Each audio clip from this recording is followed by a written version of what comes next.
What's going on YouTube? It's James Prigioni coming to you live from Jersey. As you guys can see, we got blanketed with snow, a blizzard, 14.5 inches. So I wanted to bring you guys along for a little bit of our snow day. Let's go.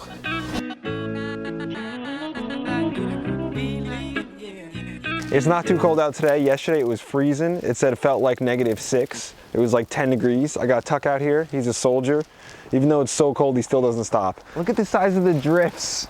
The drifts, man. Look at this apple tree here. It barely even looks like a tree. It looks tiny, but that's all right. Snow is actually great for the garden. Contrary to what people might think, this is insulation for the ground.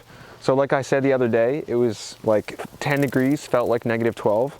But the soil, that wasn't affected as bad because the snow insulates the ground. Not only does the snow keep the ground insulated so it doesn't get too cold, it also keeps the temperature regulated. For example, if we had a couple days that just got really hot and really warm, some of those trees could possibly open up because the ground could heat up, but with the snow on top of it, it'll keep the ground from warming up too quick. So if we can keep the snow all winter, that'd be great. But if we could have this snow melt and then soon after have another snow come, that would be even better. One of the reasons is because this snow contains minerals in it and other nutrients like nitrogen. Yep, this snow contains nitrogen. It picks up some nitrogen from the atmosphere, grabs it, latches onto it, drops it down, and as it melts, puts it into the soil. So when it snows, we're putting nitrogen into the soil. They call it the poor man's fertilizer. With all the snow on the ground, you can see the contrast against the trees, how big they really are. They've gotten huge. And now that it's January, it means pruning time. I got a lot of work ahead. It's gonna be a lot of fun, but I want to bring you guys along for it. Pruning the grapes, that's gonna be a really, really good time. These are one of the many things that I'm excited to make a video about because I'm gonna show you guys how to get it like I do, how there's no leaves or anything down here. All your leaves, all your fruit up top. This way you can just reach up, grab your fruit, take a snack. Yep, gotta prune the peaches, the grapes, but don't forget about the apple trees too. Like this one here, the Red Delicious, huge. Along with the pruning, we're gonna be doing some grafting. You gotta do that. I gotta plug all different varieties into this one. You can see the way this tree is growing. There's a lot of upward growth.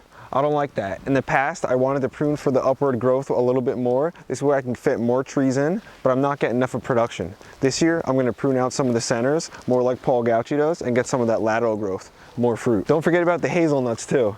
These things are loaded with catkins, and I'm gonna prune it up. I'm gonna clean it up a little bit. So I'll bring you guys along for that too. Look at these grapes though. This thing is a mess. When I take a look at it, I got my work cut out for me. Look how big these have gotten. This is gonna be a fun one to prune, for sure. And peaches, these are probably my favorite summer fruit.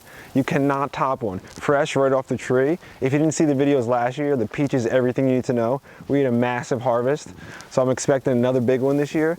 I've got a bunch of peach trees in here. Right behind me, I got another one. This one didn't produce last year, but this is the Summer Salish. This is a good disease-resistant variety. I'm expecting some big things out of this. Right here, new cherry tree, helping to pollinate the Bing. The Bing is a beast. I've showed you the Bing before, but that's probably my favorite tree. And right now you can see the structure of it, the color of it, the shine of it. With the sun coming off of it, I mean, this is just like textbook beauty tree in my opinion. So I'm gonna come in here and clean up some of the inside stuff. You can see some crossover of branches. We don't want that. I'm not gonna prune it too much because just the structure of it is perfect. I don't need to mess with it too much, but I can clean it up, bring a little airflow through. And the apricots in the back. Never got apricots before, but that's not gonna stop me from trying to get them. And my problem has been with the late frosts. But I've got them in a section here that's shaded. So this area back here gets some shade, and I got the thick mulch down underneath it. What that's gonna do is hopefully delay the flowering. This way I don't lose any of the fruit if it puts out flowers really early. This here, this is just the 6-year-old food forest. If you guys have been following along, for phase 1, for phase 2 of the new food forest, phase 3 is coming. But as you can see, I gotta wait a little bit to move on to it. But the ground doesn't have to be completely clear for the next phase, if that gives you a hint of what it is. The Moon Glow pear too. Last year, this thing produced a lot of fruit. You can see all the little spurs on it. That's where you're gonna have the fruit. This thing's gonna be loaded, expecting a lot. Can't wait. Watching this video, you guys are probably wondering, where's the star of the show? Where's the MVP? Honestly, it's just a little too cold out for Tuck right now. I had him out here a little earlier, but he's just shaking up. He's freezing. He's just a little Yorkshire, so this kind of snow is just too much for him. Now that it's the new year, I got plans, big plans for the year coming up, and I'm really thankful that you guys are following along with me.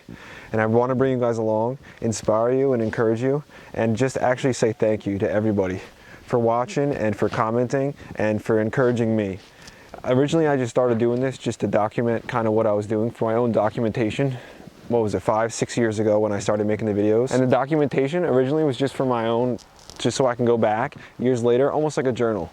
And that's what I still do. I still do keep a journal and a garden journal. I suggest you guys do too. It's helped me out a lot through the years.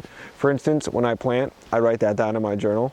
Next year I can go back and see when I planted, kind of go back and forth and say, maybe that didn't work so good. I gotta back it up a year or move it ahead a year. Because every area and every circumstance is different. So I found one of the best ways to learn is experience. But I've also learned that something that someone maybe took 5 years to learn, you might be able to read a book or just learn from them in 5 days. You can save yourself 5 years, which is a little investment of 5 days. So overall, I just wanted to say thank you. And I appreciate you guys, everything you do, for your encouragement again. And I hope that I can continue to bring you value. I'm not gonna stop making videos because this is my passion. Not only gardening, but making the videos and just everything about this. See you guys in the next one.